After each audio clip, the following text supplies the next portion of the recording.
Spotlight நேயர்களுக்கு வணக்கம். இப்போ நம்ம திரைவிமர்சனத்தில் பார்க்க போகிற படம் TN 2026 தங்க நட்சத்திரம். அதாவது இந்த படத்துடைய ட்ரெய்லர் வரும்போது விஜய் ஃபேன்ஸ்லாம் பயங்கரமாக கொந்தளிச்சாங்க. எங்கள் தலைவரை ஆதவ அர்ஜுனா கூட ஒரு அறிக்கைலாம் விட்டுருந்தாரு.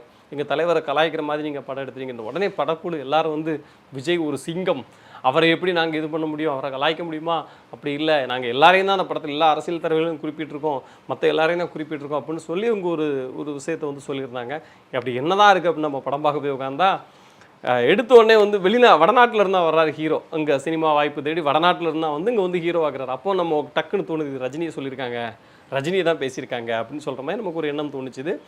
இப்போது நம்ம கதைக்குள்ளே வரலாம். அவர் நடிக்க வராரு, நடிக்க கொஞ்சம் கொஞ்சமாக முன்னேறி அடுத்த கட்டத்துக்கு வராரு. அவரை கவனிக்கிறார் தம்பி ராமையா, நீ அரசியல்வாதி ஆயிடலாம், அடுத்த எம்ஜிஆர் நீ தான் அப்படின்னு சொல்லி அவருக்கு ஒரு ஆசையை மூட்டுறாரு.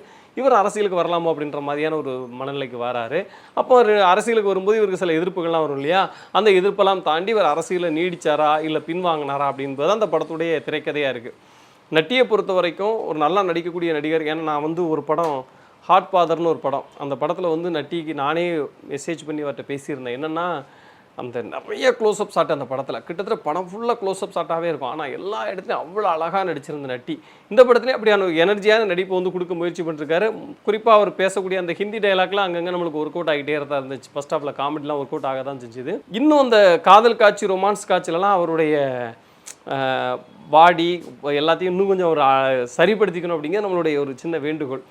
நம்ம பாடி ஷேமிங் பண்ணலை, இருந்தாலும் அதுக்கு இன்னும் கொஞ்சம் ஒரு ஆகிருதியாக இருந்தால் பார்க்க இன்னும் அழகாக இருக்கும் அப்படிங்கிறது நம்மளுடைய ஒரு தாழ்மையான வேண்டுகோள். படத்தில் 2 கதாநாயகிகள் வர்றாங்க. சாந்தினி முதற்கொண்டு யாருக்குமே பெருசாக வேலையே இல்லை, யாரும் எந்த இடத்துலையும் ஸ்கோர் பண்ணவும் இல்லை.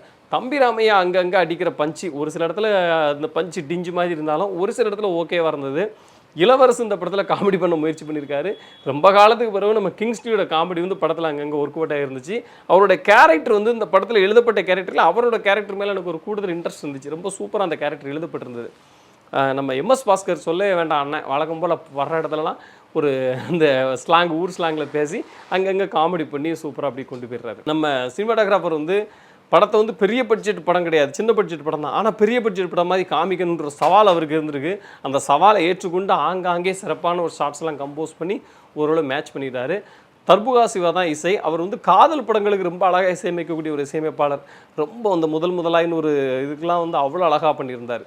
லவ் எமோஷ்னலுக்கு அவர் பயங்கரமான ஒரு மியூசிக் டைரக்டர். இப்போ பொலிட்டிக்கல் சார்ந்த ஒரு காமெடி படத்துக்கு கூடுமான வரைக்கும் நல்ல இசையை கொடுக்க முயற்சி பண்ணியிருக்காரு. கதை வசனம் தம்பி ராமையா எழுதியிருக்காரு.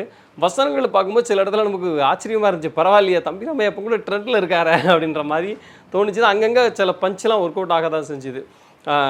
பிறகு நம்ம உமாபதியோட இயக்கத்தை பற்றி சொல்லும்போது இந்த படம் ஒரு விஷயத்தை நீங்கள் கையில் எடுத்துட்டீங்க. இப்போ விஜய் நேரடியாக ஒரு விஷயத்தை என்ன சொல்லிட்டாருன்னா, இனிமேல் நான் சினிமாவில் நடிக்க போகிறது இல்லை, எனக்கு வாழ்க்கை முழுக்க அரசியல் தான் அப்படின்னு சொல்லிட்டு அவர் வந்துட்டார். அப்போ நீங்கள் விஜய் ஒரு இடத்துல எடுக்கிறீங்க அப்படின்னா முழுக்க அதை நோக்கி ஒரு பயணமாகவே இருந்திருக்கணும். டக்குன்னு ரஜினிகாந்துக்கு ஜம்ப் ஆகி ரஜினிகாந்தை பற்றி ஒன்று சொல்லி அப்புறம் கமலுக்கு போயிட்டு MP சீட் அப்படின்னு சொல்லி அது ஒரு விஷயத்தை ஒன்று பண்ணி இப்படி அங்கங்கே ஜம்ப் ஆகிறதுனாலே நமக்கு முழுமையாக அந்த படத்துக்குள்ளே ஒரு கனெக்ட் ஆக முடியலை. இல்லைன்னா அந்த படம் என்ன சொல்ல வருது, இப்போ லாஸ்ட்டில் நீங்கள் என்ன சொல்கிறீங்க, உங்களை நாங்கள் டிஸ்டர்ப் பண்ணலை அப்படின்னு ஒரு பொலிட்டிக்கல் ஆள் நட்டிக்கு ஃபோன் பண்ணி சொல்கிற மாதிரி ஒரு சீன் வச்சுருக்காங்க. அப்போ யார் டிஸ்டர்ப் பண்ணான்னா உங்கள் கூட இருக்கவங்களை தான் டிஸ்டர்ப் பண்ணுறாங்க, உங்கள் கூட இருக்கவங்க தான் உங்களை ஏமாற்றிட்டாங்க அப்படின்னா அப்போ இந்த கதை யாருக்கான கதை? ஏன்னா விஜய்க்கு இன்னும் விஜய் யார் ஏமாற்றிருக்காங்க நமக்குன்னு தெரியலை.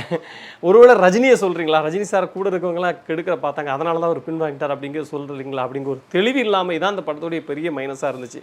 இன்னும் கொஞ்சம் தெளிவான ஒரு நெரேட்டிவ் செட்டு பண்ணி கடைசியில் முடியும் போது ஒரு சரியான மெசேஜோட ஒரு கரெக்டான தெளிவான முடிவோடு முடிச்சிருந்தா இந்த படம் அங்கங்கே ஒர்க் அவுட் ஆகிருக்கும்.